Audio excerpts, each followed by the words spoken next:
Shalom saudara-saudara yang terkasih dalam Tuhan Yesus Kristus, selamat pagi.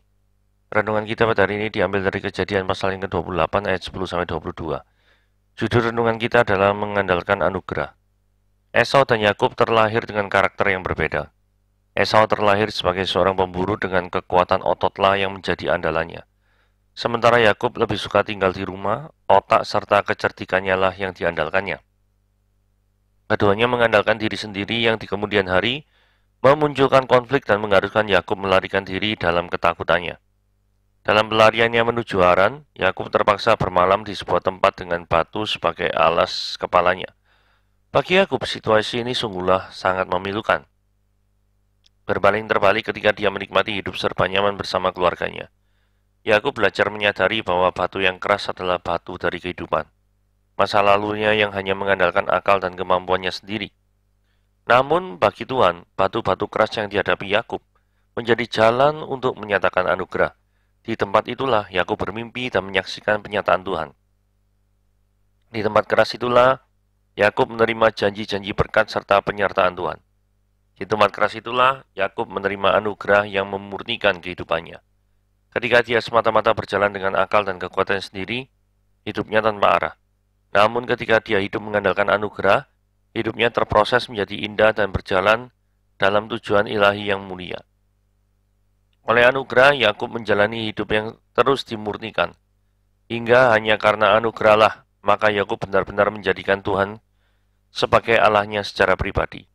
Kiranya kita juga menanggapi anugerah Tuhan yang telah menjumpai dan mengubah itu dalam setiap perjalanan kehidupan kita.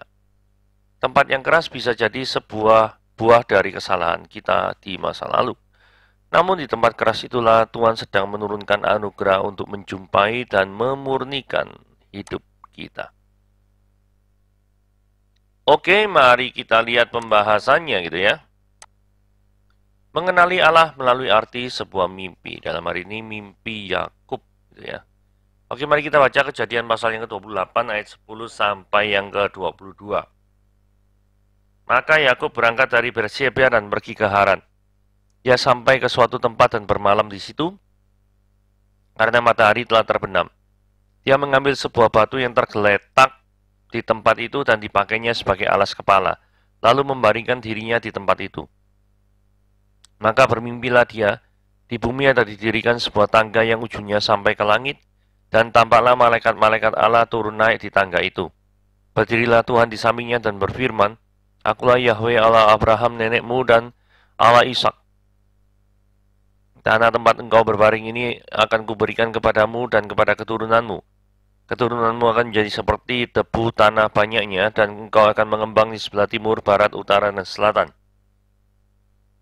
Dan olehmu serta keturunanmu semua kaum di muka bumi akan mendapatkan berkat.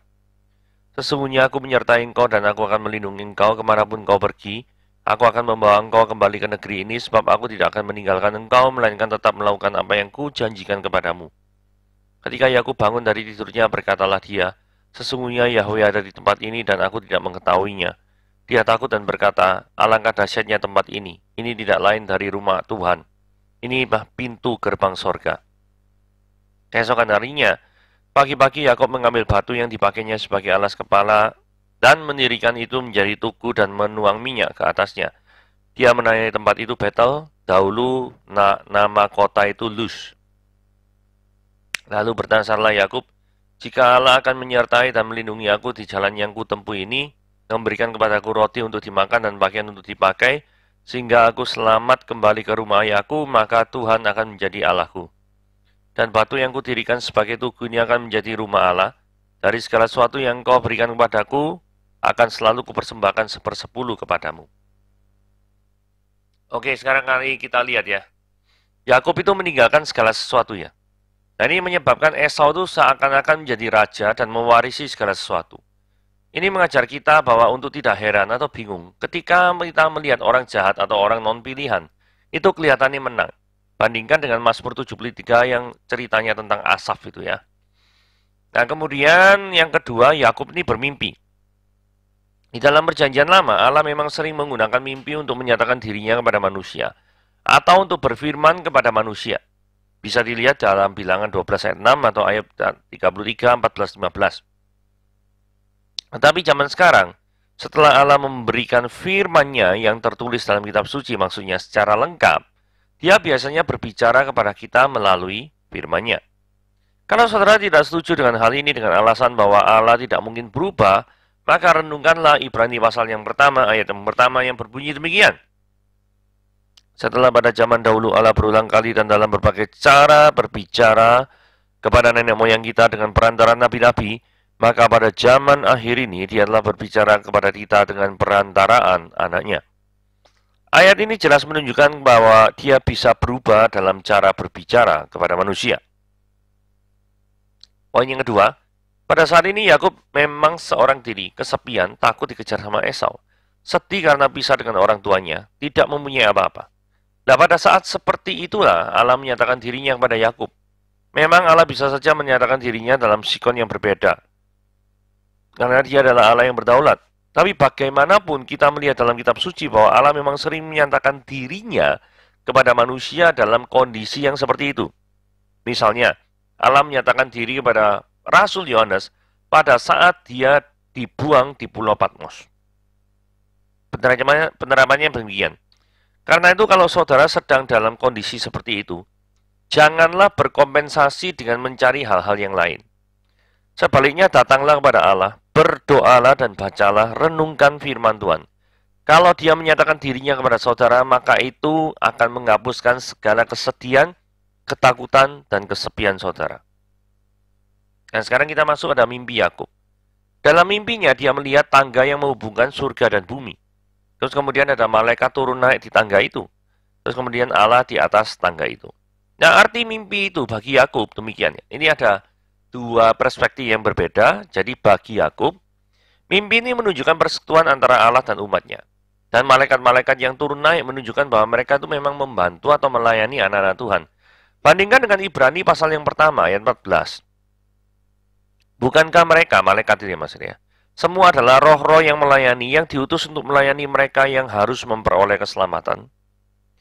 Jadi ada malaikat-malaikat yang memang melayani daripada anak-anak Tuhan. Pada saat itu di mana Yakub sedang sendirian, kesepian, takut, dan tidak mempunyai apa-apa, maka pastilah mimpi itu akan memberikan penghiburan bagi dia. Ketika seorang yang sendirian, pasti akan membutuhkan pendamping. Dan dalam hal ini, malaikat itu datang turun naik di tangga itu untuk menyatakan bahwa you are not alone, gitu ya. Engkau tidak sendiri. Atau seperti semboyannya klub sepak bola Liverpool, gitu ya. You never walk alone, gitu. Engkau tidak pernah berjalan sendirian. Ketika seorang yang sedang sendiri mengetahui fakta tersebut, itu pasti akan menjadi penghiburan bagi dirinya. Oke, sekarang bagi kita. Bagi kita sekarang, mimpi itu tetap mempunyai arti. Bandingkan dengan kata-kata Yesus dalam Yohanes pasal 1 ayat 51 yang berbunyi, lalu kata Yesus kepadanya, aku berkata padamu, sesungguhnya engkau akan melihat langit terbuka, dan malaikat-malaikat Allah turun naik kepada anak manusia. Kata-kata Yesus ini jelas sekali berhubungan dengan mimpi Yakub ini. Ya toh? Aku berkata kepadamu, sesungguhnya engkau akan melihat langit terbuka dan malaikat-malaikat Allah turun naik kepada anak manusia. Nah, ada dua penafsiran tentang ini. Ada yang menganggap bahwa Yakub ini merupakan tipe daripada Kristus. Tipe itu maksudnya simbol. Nah, tapi mayoritas penafsir menganggap bahwa bukan Yakub. Ini alternatif yang kedua ya. Tapi tangganya lah yang merupakan tipe dari Kristus. Karena Kristus memang satu-satunya jalan atau pengantara atau penghubung antara Allah dan manusia. Ya toh? Bandingkan dengan Yohanes pasal 10 ayat 9, Yohanes pasal 14 ayat 6, dan 1 Timotius 2 ayat 5. Ada banyak orang yang mengaku Kristen atau hamba Tuhan sekalipun ya, yang tidak senang dengan ajaran bahwa Yesus adalah satu-satunya jalan ke sorga. Saya jujur pernah bertemu ya dengan orang-orang yang seperti ini. Jadi ngakunya Kristen, tetapi meragukan atau bahkan menolak bahwa Yesus adalah satu-satunya jalan ke sorga. Ini agak aneh ya. Karena ayat Alkitab jelas sekali menyatakan, terutama Yohanes 14 ayat 6 ya. Akulah jalan kebenaran dan hidup, dan ada seorang pun datang kepada Bapa kalau tidak melalui aku. Ya toh? Kalau Tuhan memang menetapkan Yesus sebagai satu-satunya jalan, maka jelas itu adalah kehendak Tuhan. Dan Tuhan sebagai pemilik surga berhak menentukan apakah dia mengendaki satu jalan, dua jalan, tiga jalan, atau bermacam-macam jalan. Tapi kalau dia maunya cuma satu jalan, itu adalah haknya. Siapakah kita manusia yang adalah ciptaannya? Dan apakah hak kita sebagai makhluk ciptaan untuk mengatur dia sang pencipta dalam menentukan jumlah jalan atau jumlah pintu menuju surga? Sambil mengingat bahwa Yesus adalah anak Allah, maka cobalah pikirkan hal ini. Kalau ada seorang pergi ke rumah saudara dan dia mengasihi, menghormati saudara, tapi dia membenci dan menyakiti anak saudara, maka apakah saudara menerima dia di dalam rumah saudara? Demikian juga di dalam dunia rohani. Kalau ada orang yang menyembah, menghormati, mentaati Allah, tetapi membenci, menolak, dan tidak mempercayai Kristus, yang adalah anak Allah sendiri, apakah Allah mau menerima orang seperti itu? Jawabannya tidak, bukan? Juga perlu diingatkan bahwa Yesus adalah Allah sendiri. Karena Yesus adalah Allah sendiri, maka menolak Yesus berarti menolak Allah. Dan tidak percaya kepada Yesus berarti tidak percaya kepada Allah. Saudara bisa lihat dalam Yohanes pasal yang kelima ayat 23, 13, 20b, 14, 7-11, dan 15 ayat 23.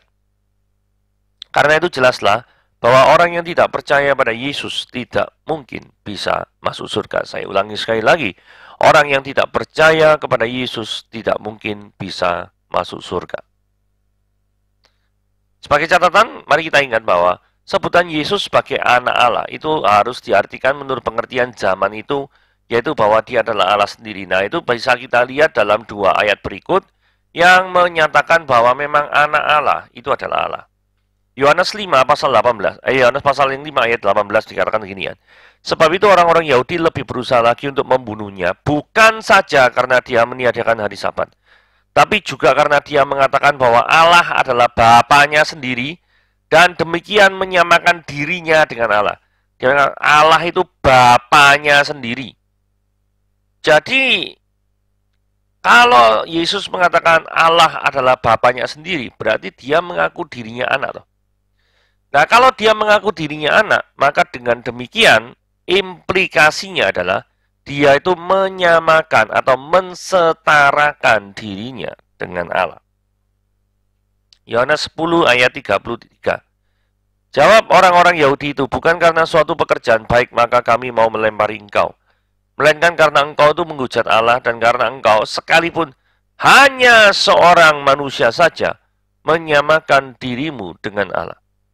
Jadi memang orang-orang ini tahu bahwa Yesus ini dengan mengatakan dirinya anak Allah, itu sedang menyamakan atau mensetarakan diri dengan Allah. Kalau kita baca Yohanes 10 ayat 33 ayat sebelumnya, itu dikatakan bahwa aku dan Bapa adalah satu. Nah, dengan demikian, Yesusnya itu menyamakan dirinya sebagai Allah. Semua manusia adalah manusia yang berdosa. Dalam Roma pasal yang ketiga ayat 10-12 ayat 23. Dan tak seorang pun bisa membayar hutang dosanya. Sedang Kristus adalah satu-satunya penebus juru selamat membayar hutang dosa manusia. Karena itu menolak Kristus harus membayar hutang dosa itu sendiri. Itu berarti masuk ke neraka selama-lamanya. Tanggapan yang seharusnya terhadap ajaran ini. Kalau saudara selama ini belum sungguh-sungguh percaya pada Yesus, cepatlah percaya dan menerima dia sebagai Tuhan dan Juru Selamat saudara. Kalau saudara sudah percaya kepada Kristus, maka beritakan Injil pada orang-orang yang belum percaya, supaya mereka pun bisa percaya dan diselamatkan. Firman Tuhan dalam mimpi Yakub ayat 13 dan 15. Tuhan menyatakan dan memperkenalkan diri pada Yakub ayat 13a. Ini menunjukkan bahwa pengenalan akan Tuhan adalah sesuatu yang mutlak penting. Renungkanlah hal-hal ini. Apakah saudara sudah mengenal Tuhan atau hanya sekedar tahu tentang Tuhan? Mungkin saudara maju dalam pengertian akan firman Tuhan, dalam ketaatan, dalam pelayanan, keaktifan dalam gereja, dan lain sebagainya. Tetapi majukah saudara dalam pengenalan akan Tuhan sendiri? Pengenalan akan Tuhan hanya bisa terjadi kalau Tuhan sendiri berinisiatif dalam menyatakan dirinya. Bandingkan Matius 11 ayat 25 dan 27. Tetapi awas, jangan hal ini menyebabkan saudara tidak berusaha untuk bisa mengenal dia.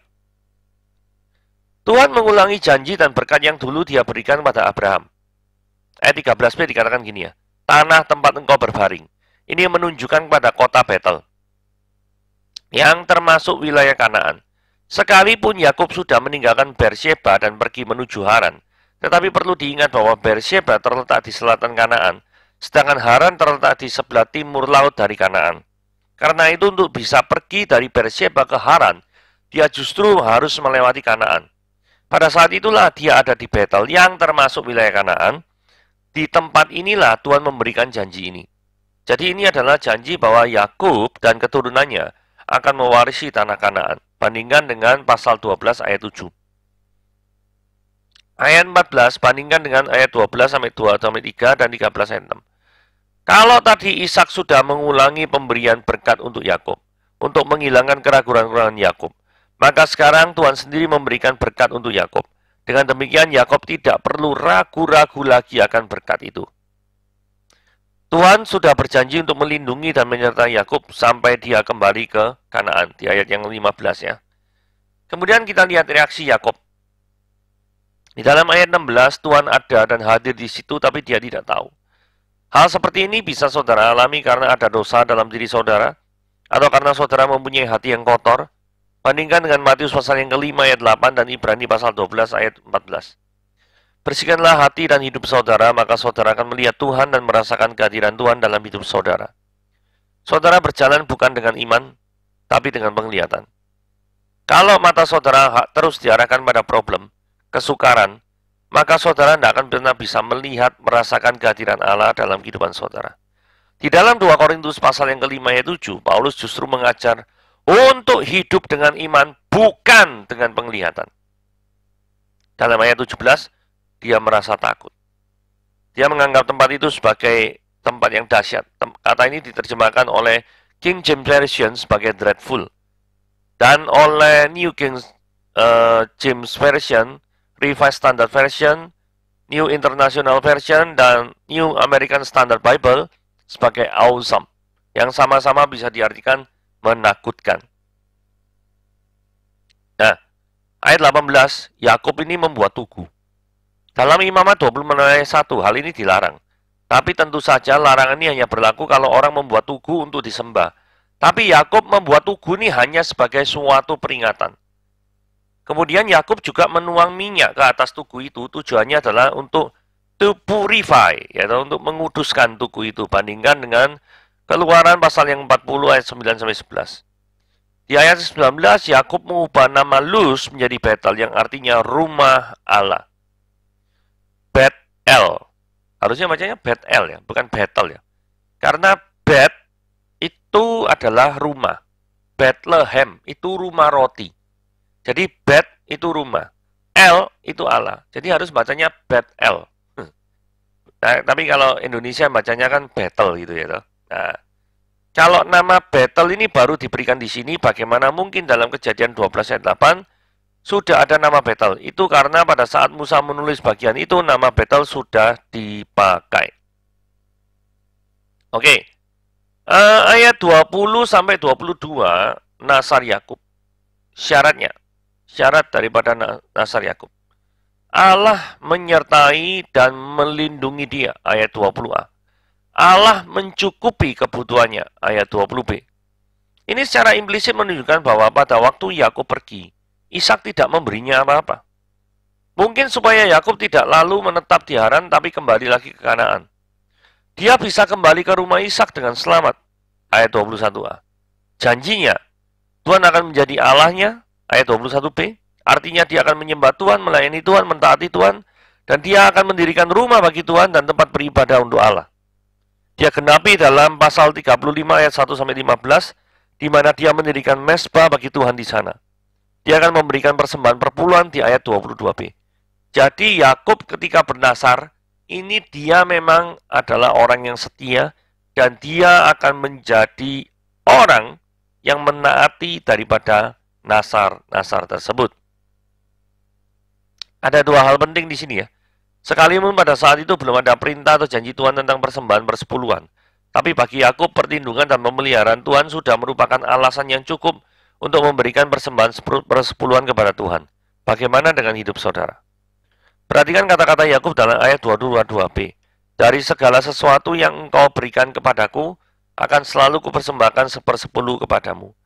Jelas bahwa Yakub bisa memberikan persembahan persepuluhan karena dia sadar bahwa segala yang dia miliki merupakan pemberian Allah kepadanya. Apakah saudara menyadari bahwa hasil kerja saudara sebetulnya juga merupakan pemberian Allah kepada saudara? Kesimpulannya, Tuhan telah melakukan kebaikan bagi Yakub, menyatakan diri, memberi janji. Karena itu Yakub selalu ingin melakukan sesuatu bagi Tuhan. Ini normal ya. Menjadikan Tuhan sebagai Allahnya, mendirikan rumah bagi Tuhan, memberikan persepuluhan. Bagaimana dengan saudara? Renungkan kebaikan apa yang Tuhan berikan kepada saudara. Dan renungkan, pikirkan apa yang sudah saudara lakukan. Dan apa yang akan saudara lakukan bagi Tuhan. Janganlah menjadi orang yang hanya mau menerima dari Tuhan, tapi maulah menjadi orang yang berguna bagi Tuhan, bagi gereja, dan bagi orang Kristen yang lain. Oke, renungan kita sampai di sini. Tuhan Yesus memberkati.